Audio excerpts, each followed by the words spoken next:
Morning, guys. It is morning. It's about 6 o'clock. I'm just having my coffee, then gonna have a bit of a morning workout before going to work. Um, I just thought I'd do a quick video. I may have noticed I've been on roofs yesterday, sunburn. And I look out the window and it's absolutely hammering down with rain.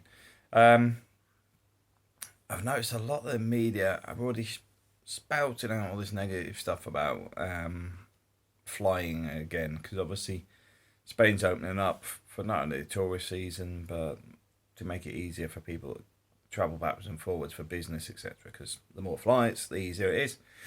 Um, and I noticed their Daily Mail, one of theirs was straight in with, 25 tourists sent back. You know, the article was very clear once you got past the garbage. But it is funny when you see stuff on Facebook and you think, did you bother reading the article? Because basically, is it TUI or whatever? One of the tour operators were allowed two flights on this scheme as a test flight for tourists. And then they merged in with that people that travelled from other flights, from Zurich and other places that were tourists. So you've got very specific planes that are tourists, in the sense of they're run by a tour operator and probably all locked into the same holiday destinations, all this sort of stuff. Then you've got Joe Blogs coming from Zurich, decide he's on holiday on a flight that is predominantly for residents and people that have reasons to be there. And then the media decide to mix them together as if these people were on the same flights. No, they're on other planes. They're on planes that weren't tourist orientated, and the tourism dates haven't started yet. There's been a few people ask me why I haven't gone back yet myself. Well, one of the reasons is I could get to Spain with my residency card, but I may struggle to get back for work. So that's why I've sort of waited until the borders are pretty much open. But I can understand why people get so confused on stuff, because when you got like the Daily Mail, for example, writing this sort of stuff, its headline often doesn't match the actual story, and that was a prime example, as if the Spanish had thrown these people out of the country without reason, yet they weren't even on a tourist flight, and they weren't on the flights that were part of the scheme, and all this sort of stuff. The failure was actually from Zurich's side, because they should have confirmed at the airport. Seems a bit unreasonable. The answer to that is no. When I go to the Philippines, I have to have a return ticket. So when I go, doesn't matter if it's Cathay Pacific, Qatar Airways, wherever, whichever one that knows I'm heading to there from Heathrow, Birmingham, wherever, they'll ask me where my return ticket is. And it doesn't need to be via their airlines. A lot of time, I don't need a full return ticket. It's actually a ticket just out the country. So I often have like a ticket to, say, Hong Kong, because it's like a £60 ticket, and I didn't actually need a return ticket in the sense I'm not coming back for a couple of years. So the point being is, they just need a ticket, don't care where it's going. So if I arrive in the Philippines and they kick me out, guess what? They may send me on to Hong Kong, and I've got to make my way back from Hong Kong. But the whole point is, the Philippines government say you must have a ticket to leave the country, and that's what you've got to have. So Cathay Pacific check it, Qatar Airways check it, and that's a very basic thing. So when people go, I'm going on holiday, or somebody turns up at the airport with their 4 kids, sombreros, all the holiday gear and stuff, are you a resident of Spain, sir? Didn't occur, obviously. Otherwise, that would have saved them the trip. They would have been wouldn't have been allowed on the flight in the first place. So yeah, myself, I'm glad I'm waiting till the 5th. A lot of this stuff would have been calmed down by then. I've also noticed that the 14-day quarantine is being removed by Spain for the people, the Brits on tour. But at the same time, you get media going, well, it could be put the other way and put back in place because of the UK and Boris, blah, blah, blah. It's like, oh my God. I don't think Spain sits there waiting for Boris to make decisions. I really don't. The tabloids do, because they like to spin a news story. But yeah, the only reason they would put the 14-day quarantine back in is if they had a spike in cases. So please be very wary of the stuff that you read. Please be very wary of the stuff you share because it often confuses people more than if they weren't aware at all. Because one of the things I have picked up on, I can't remember where I was reading it. It was very recent. It was on about news. It's a book, actually. It's a book in Spain, funny enough. I bought a book and I was reading it in Spain. The article, the thing in the book was basically saying you don't need news. And the reason for what they were saying is if it was important enough, somebody would tell you about it. And that was pretty much the fundamental thing. Because when you watch a lot of this stuff, A, it's irrelevant, but B, it's often not true these days. And you're probably better off getting it from other people because you may actually get multiple views on the same thing. I was listening to somebody yesterday on Facebook going on about the coronavirus, and I just thought, all your media networks are all from the same bias.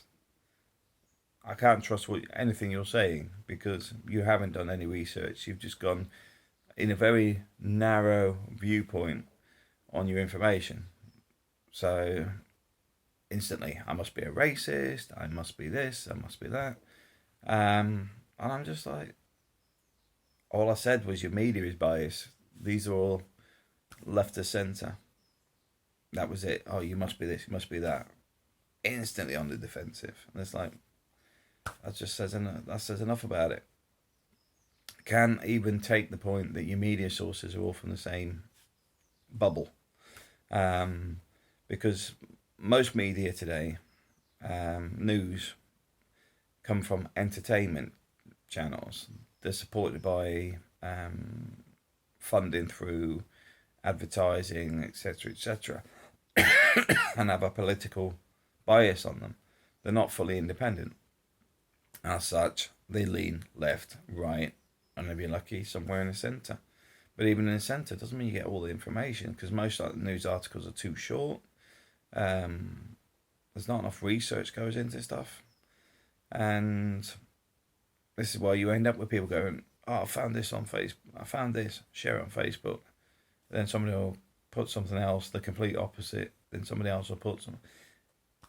The information's so mixed up that it's very hard to actually see the truth.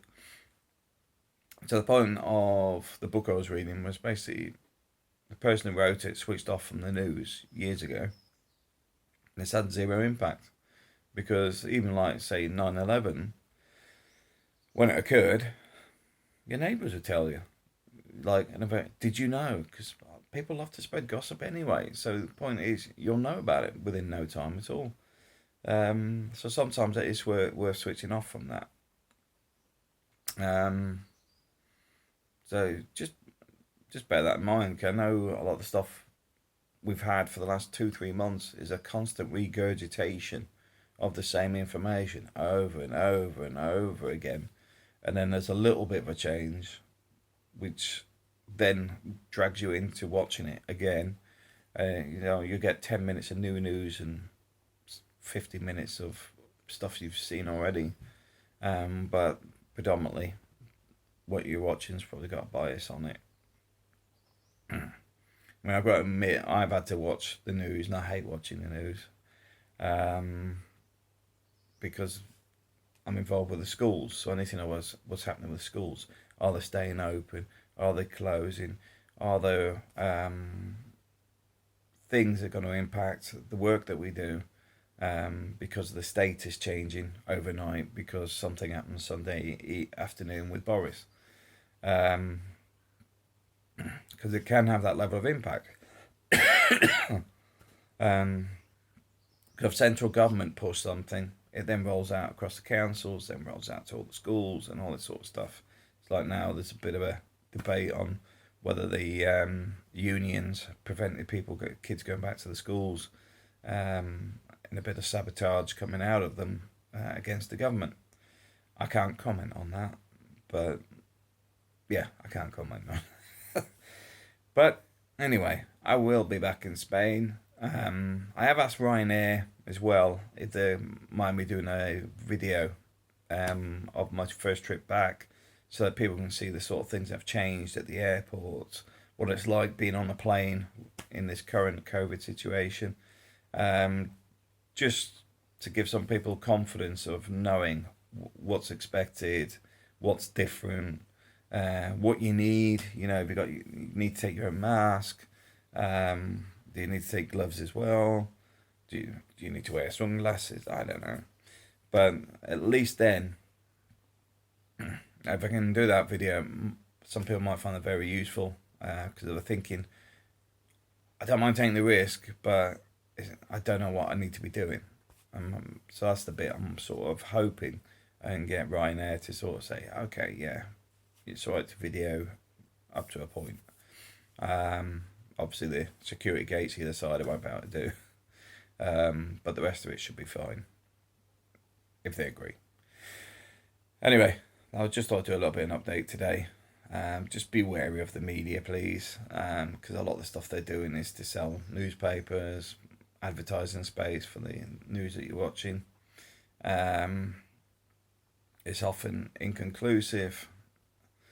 So if you are planning a trip, I would say just stick with Ryanair, Jet2, or whoever you're going with, and taking their information straight off their website. Because a lot of the other stuff, until it's actually 100%, it's just not worth it. It wastes your time, and you may get mixed messages, because there's a lot of words in there that instantly dismiss it.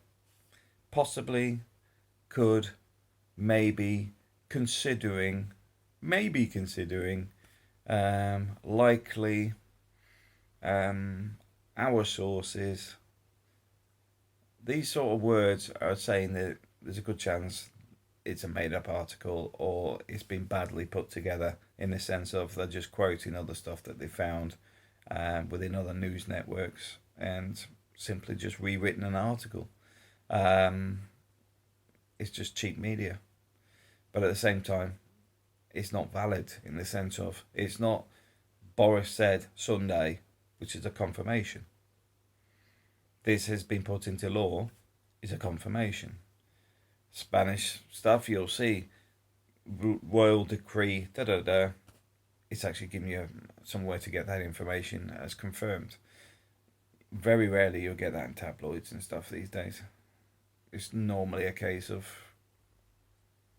respinning other news and respinning old news and trying to find news through celebrities and all this sort of stuff, when there's so much other stuff going on in the world. That's what I find frustrating, because it's so narrow. You know, if nothing's really changed much, why are we having all the news focused on currently two things? I mean, currently it seems to be the Black Lives Matter and coronavirus. Yeah, is that the only things going on this planet? Why haven't they cut the last 20 minutes to international news or something else? So a bit of variety at least. Anyway, it's enough of me grumbling about it. I'm going to drink my coffee and get ready for my workout. Thanks for watching.